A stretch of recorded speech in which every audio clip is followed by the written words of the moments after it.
The following program is being brought to you on the Voice America Variety Channel. For more information about our network and to check our additional show hosts and topics of interest, please visit voiceamericavariety.com. The Voice America Talk Radio Network is the worldwide leader in live Internet talk radio.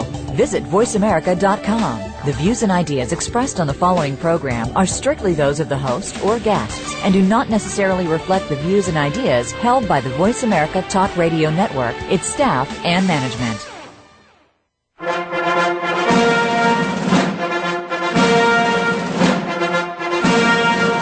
Voice America's Variety Channel and the Bratson Broadcasting Network are proud to present BratCon Radio with your host Dennis Campbell, co-created by Pat Caves.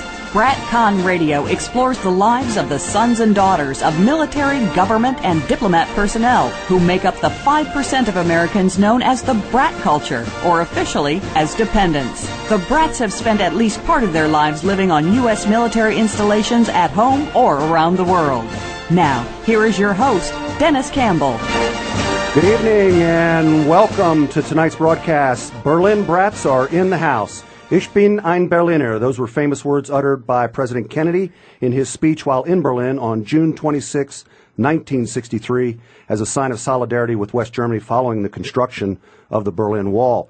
Tonight we have three lovely guests: Laurel Coleman Steinheis, who was among the first brats to live in Berlin; Kate Spear, a Cold War-era Berliner and Berlin brat; and Jerry Glass, who's the director of the Berlin High School Alumni Association.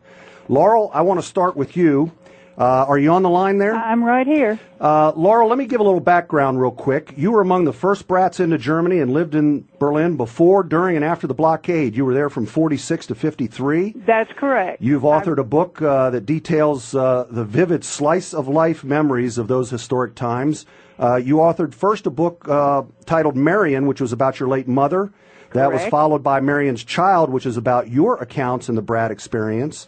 And yes, and that one's from the child's point of view. I remember how I felt.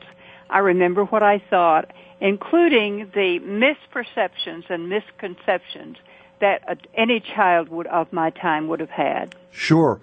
You know, as I was starting to read your book, Laurel, there was a couple of things I was struck by. Number one was the vivid accounts that you have, and I can't even remember what I had for lunch yesterday, but you have very vivid accounts of rubble crews and the homeless and all the things that go into rebuilding after a war that many of us are not even aware of, and you were looking at it through a child's eyes. And the second thing that struck me was when the war was over and it was announced on VE Day, you were actually still in Kansas with your father. Yes, correct. And his my family. Divorced father. Yeah, take us from there and how you got to Berlin, and take us right from there. My mother my parents were divorced when I was 3. My mother was a correspondent. She was the first woman to cover military maneuvers in the U.S., and then she went to work overseas for London, for OWI, the Office of War Information. And during that time, I was left variously with my father, with one grandmother, the other grandmother, with whoever happened to be available at the time. I sort of grew up on a train during World War II. Mm-hmm. And it was always her intention to bring me overseas to be with her when the war was over. So when it was VE Day, it was a big, big deal for us because, among other things, I knew I'd get to be with my mother again because she would bring me overseas, I thought, to London, where she was. Sure. But I actually saw her on one of the newsreels. She had on a distinctive dress with plaid bars across it, and I just absolutely went nuts. That's wonderful. It was quite a moment for me. Shortly thereafter, she decided that she could not bring me to London because times were still very tough there. Once she left the OWI and was on the British economy, she didn't have access to American food anymore, and she collapsed on the street from malnutrition. Wow. And so she then got a job in Berlin working for the American government of Berlin. She was of Germany, Omgas, and she was on General Clay's staff. She was the highest-ranking woman on any of the occupation staffs at that time, with the equivalent rank of brigadier general. So I got to Berlin with my mother's mother, my grandmother, with me in late September of 1946. Right after the school opened for the dependents there. Well, actually, slightly before. I was there on the first day. I see. And we were fortunate in that my mother's adventurous, and I got to do a lot of sightseeing that other kids didn't. Your book chronicles a lot of those adventures. Yes, those were my formative years. And I remember so well. I encourage all brats to write books, even if they do it badly and have to have an editor or what have you, because as I was writing the book, I remembered so much more. I could close my eyes and see it, just see it all again. And it was a very special experience. But I got to see not only the sites and the landmarks of old Germany, but also those of the Third Reich. Sure. And that's significant because they would be gone while I was still in Berlin. The Russians flooded the bunker. I was in the bunker where Hitler died before it was flooded. I read that in your book, and I was kind of mesmerized by your accounts of so many things that you got to see that, yes, frankly, tourists today would never have an opportunity to see in Berlin. Well, I went back to Berlin for the first time in 2008 with two of my children, my two sons, and it was quite an experience. But I had to laugh because the tour guide that a friend of ours had hired for us said after the tour, he said, "This is the first time I have ever had taken someone on a tour, and they told me things I didn't know about Berlin." I'll be darned. But it was quite an experience, and I was there. I was in one of the last cars out before the blockade to go back to the U.S., to see my father on home leave. Mm-hmm. And then my first airplane flight was into Berlin during the blockade. I read about that in your book, and I was struck by the notion that you were also, those flights were carrying coal in. Well, actually, it was a MAPS flight. A MAPS flight, okay. And they did, but the ones that carried the coal in, and all the other things, everything from toilet paper to coal. Coal was the symbol of the blockade as far as I was concerned, to food, not only for the Americans but for the Germans who were there, for paper to keep the presses running of the German print industry. And my mother was very much involved with that because she was in public relations and dealt with the German print industry. Right. But yeah, go and ahead, Laura, roll back the calendar or the time frame a little bit for me.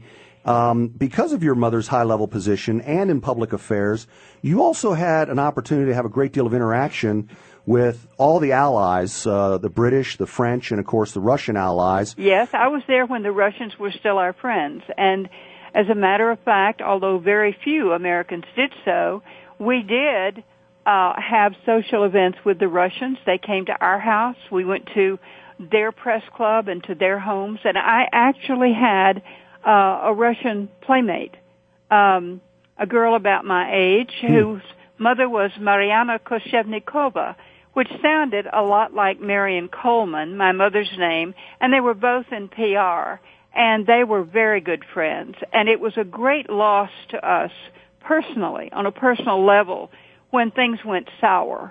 Wow. And we never saw our Russian friends again. Right. Were you ever scared when things started going south? Was there a time when you were scared? Well, there were times when I knew what the possible consequences could be if things got any worse than they already were. And there was an evacuation plan. Of course, the number of dependents in Berlin was severely limited then. You had to be quite high-ranking to even consider having your family in Berlin at that time during the blockade. Right. But there was an evacuation plan where they had the garrison, the tanks, and had a list of every American dependent home, and they would have, if the order had been given, they would have come to pick us up and take us to Tempelhof and try to get us out. Nevertheless, I had no faith in that, nor did my mother, because Tempelhof was too far away across town. Mm-hmm. Logistically, you didn't think it would work out for you. So we had our own evacuation plan. In that, we both spoke German, and frankly, we intended to pass for German and try to make it through on our own. I researched the maps in the school library when I had study hall. Right. I was reading the maps to look and see, if it came to it, how I could get from Berlin to either Switzerland or the Scandinavian states, depending on where the fighting was. So it was. I don't know why I wasn't truly scared. Maybe I just didn't have sense enough.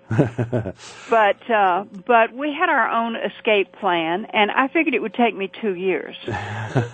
So you had that factored in. Well, that's quite a plan. That's quite a plan. Well, I spoke with Betsy Mathewson, whose father was commander of the Berlin garrison. Actually, right after Tommy Taylor's father, General Taylor, was commander. I spoke to Betsy when I got in touch with some Berlin brats, and she had read my book, and she said that she was also fascinated by the escape plan because, as she put it, she said she heard her mother ask her father one time, well, could we get away if the balloon went up? And he said, he looked at his wife and said, just where the hell do you think you'd go? Yeah. Listen, we've got a few seconds and we've got to go to break here. When we come back, we're going to talk more with Laurel Coleman Steinheis. We're going to introduce and visit with Jerry and with Kate. And we're going to talk with Laurel a little bit about some of her chapters, like one of them, the Russians kept walking out. I guess that was the first indication that the blockade was getting ready to happen. That's right. So when we come back, you're listening to BratCon Radio. Don't touch that mouse. Stay tuned.